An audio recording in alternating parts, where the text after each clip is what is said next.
Hey, good afternoon, YouTube universe. This is Bama Mobs here, coming to you with another episode of Fitness with Bama Mobs. We're in the great state of North Alabama. As you can see outside, a little bit cloudy today. All this rain came up from New Orleans, and now we're getting it wet and frankly chilly for it to be the middle of May in Alabama. So I dare say it might make it to 70 degrees today, but I don't know if it's going to make it to that. So what did we do today? So today was arms, abs, and calves.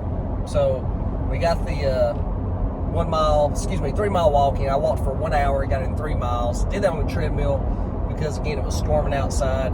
Then we hit the bis and tris, abs, calves. Good 30-minute session on that. Put a little bit more time on the calves today. Hit that a little bit harder.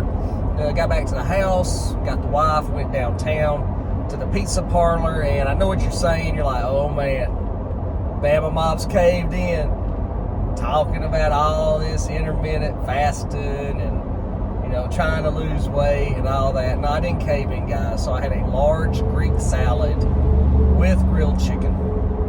Yes, I did not eat my wife's garlic bread. I didn't do it. So I had that for lunch. So that's pretty much my main meal of the day.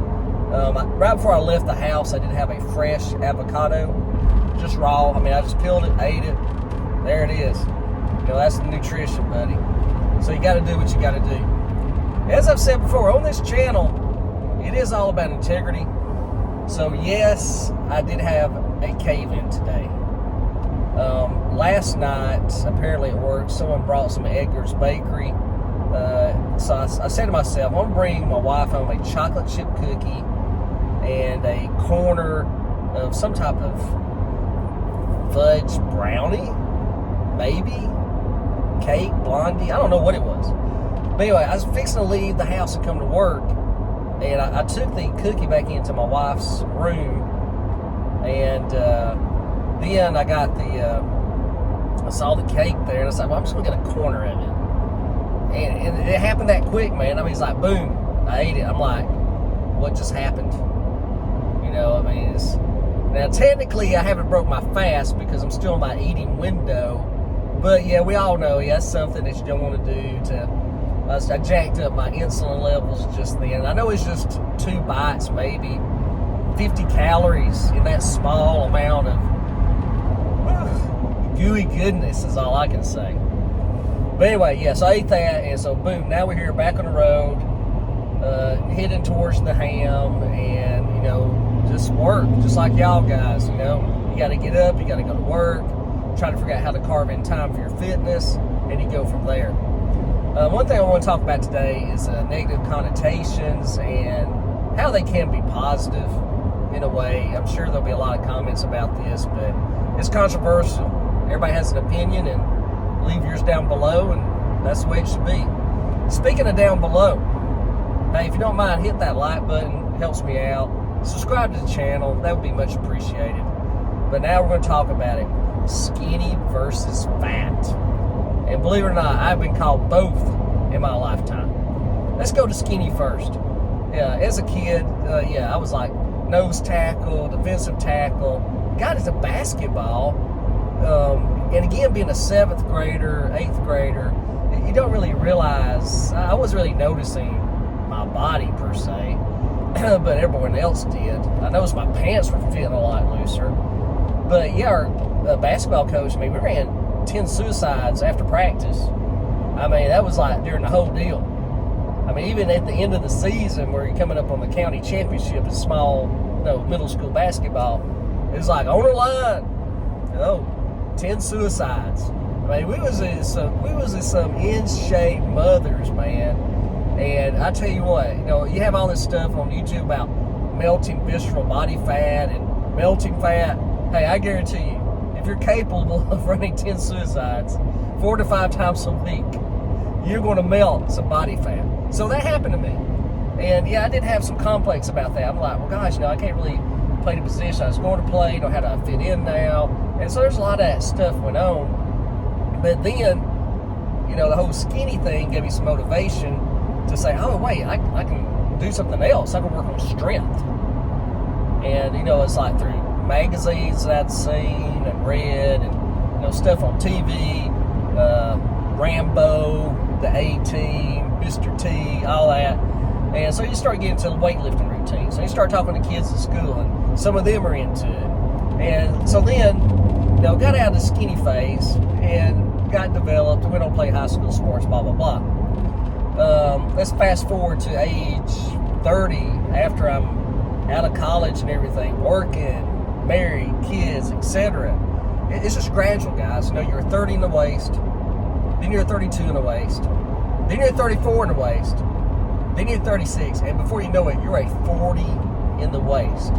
And you're thinking to yourself, how did I become one of these guys that I used to laugh at in my 20s?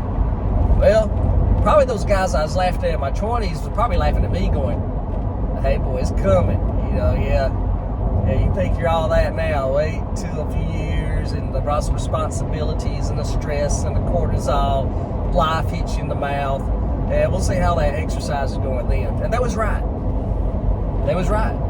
For a large percentage of America, it's just tough to maintain an exercise program because you got other stuff going on. And you get fat. You're not overweight. You're not obese. Let's just call a spade a spade. You get fat. There's skinny people and they're fat people. Is there really a negative connotation to it? To me, not really, but it's probably just because, I've been in a lot of gyms, a lot of locker rooms. Even in school before I got into the basketball phase, it was not uncommon to say, hey, fat boy. And that was people saying it to me, not other people. And, it's like a moniker, it wasn't that big a deal to me anyway. And then as you age, boom, you're fat again. And this is when you really notice it. Going back to the whole fitness with Bama Mobs theme and the videos I've been doing for the last 2 years, is I've always noticed this. When you get serious, which now this is ending my 7th week. Monday will start the 8th week of being back at it. So now I've already noticed, my clothes are feeling a little bit looser. I've lost, we'll say technically, I was going to say 10, but really it's 9 pounds. I weighed 206 today, 206 pounds. Weighed 215, middle of March. So now we're at 206, and my stomach, feels different too. You can actually start seeing some curves and, some outline. They possibly might be 1 or 2 muscles under there. But now it's all getting a little bit loose in the middle. And I think y'all know what I'm talking about. It's that flabby type of fat. You got the hard fat, right? But once you start losing weight, everything starts loosening up. And, hey, this is moving over here and that's moving over there. And that's just part of it. But also, doing that, like I had these thoughts today. It's like, well, gosh, man, why am I working so hard for? Why am I sticking to this diet and blah, blah, blah? Whoop-de-doo, I lost 9 pounds. But my cardiovascular fitness is up 100%, strength up 100%, feeling good, clear thought, all the stuff you hear. Well, yeah, that can be depressing. You're like, well, gosh, I am really fat. That was my thought. I'm like, gosh, how fat was I? How did other people perceive me when I thought, well, I weigh about 215, I'm just sort of healthy. And yeah, I wasn't healthy. I was fat. and that is the facts of life on that. But yeah, there's always a way forward though. And the thing is just sticking to it. I'm going to stick to my program. It's worked so far. It's nothing overnight. This ain't a gimmick. It's something that's really lifestyle, which is really what needs to be preached. Is changing your fitness really is lifestyle. What you eat is 99.9% of what your morphology is going to be, what you're going to look like is going to be. So it is what it is. I hate to put it like that. I want to again refer you to this YouTube channel where I've looked at a lot of his videos on fasting, general health. His name is Ben Azadi. I think I finally got his name right. Azadi. I messed up his name brutally on the last few videos. I apologize, Ben, for doing that. But anyway, Ben Azadi, and his information is spot on. Excellent information. There's nothing for you to buy. You can watch his videos, and you will get a good starter in changing your nutrition and how to start an intermittent fast. I need to say this. Intermittent fasting is not starvation. The starvation is never going to work, no matter what.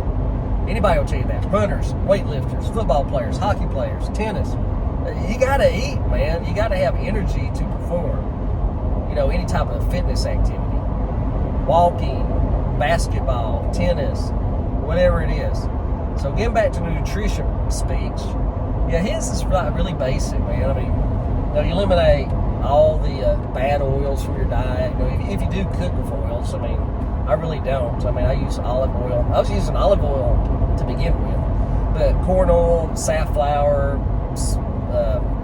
any type of seed oils, grapeseed oil, all that stuff is bad. And really, the only fats he recommends is avocado oil, olive oil, and grass-fed butter. Yes, butter is okay to cook with.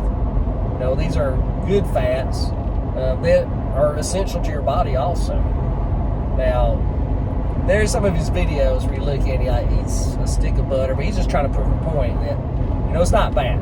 Even though we've been preached to all these years that, you know, fats are bad, well, yeah, the wrong types of fats are bad, and too much of a good thing is bad, but it just, everyday nutrition, moderate amounts, these are things that you need.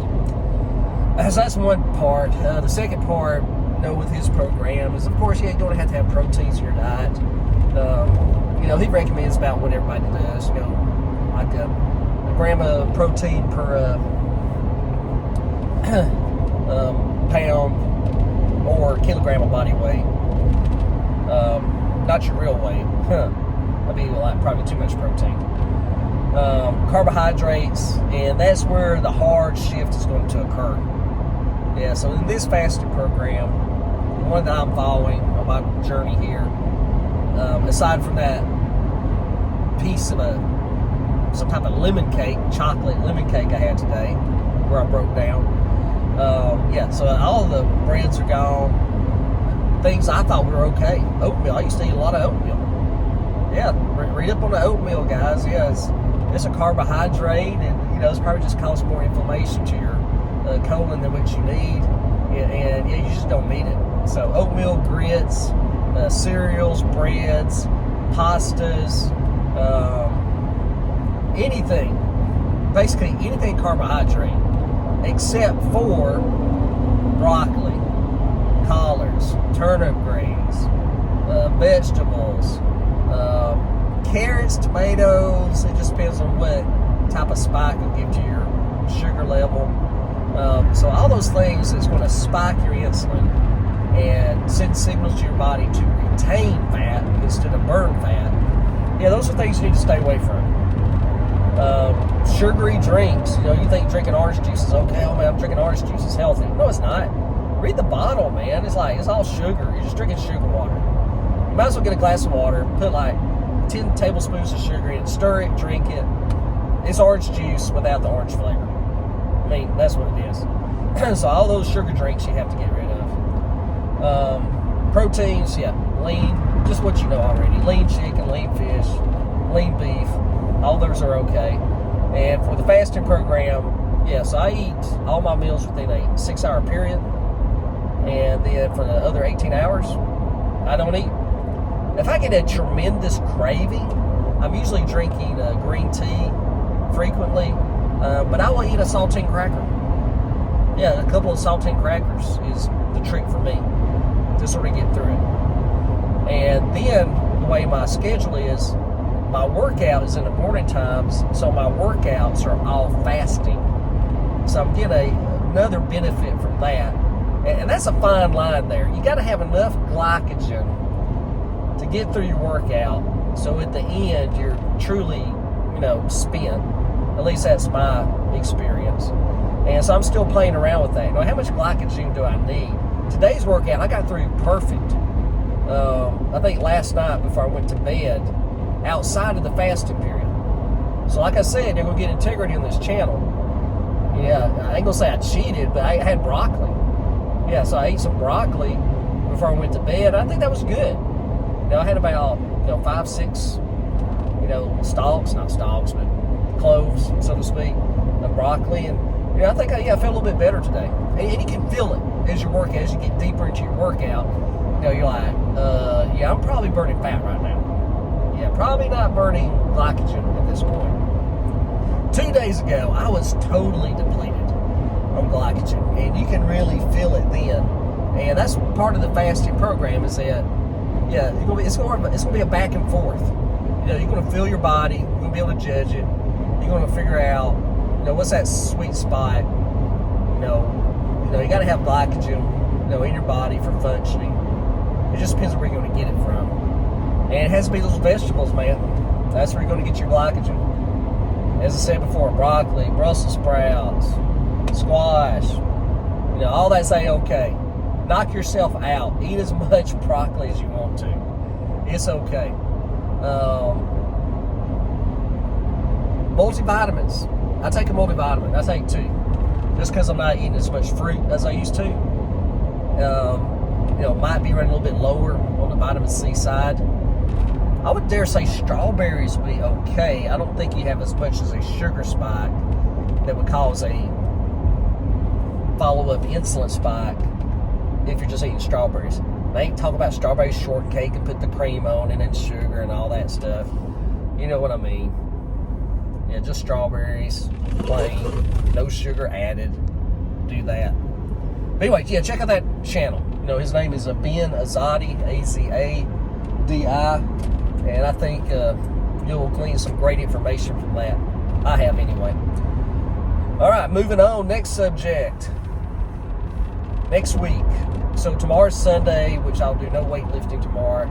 I will do a hour and a half to 2 hour walk tomorrow. That's what I do on my quote off days. I just extend the walk.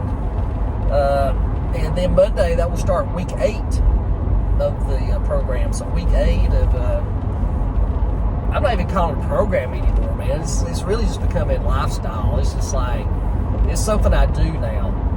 I mean, just like maybe you go and work on the car, tinker on the old car in the afternoon. And there's nothing wrong with that. That's what you do.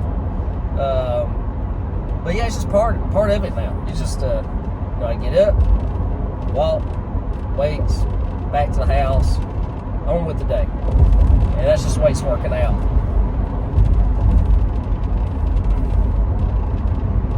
I feel better. I enjoy it. It's not like it's a drag. But I'm really yearning.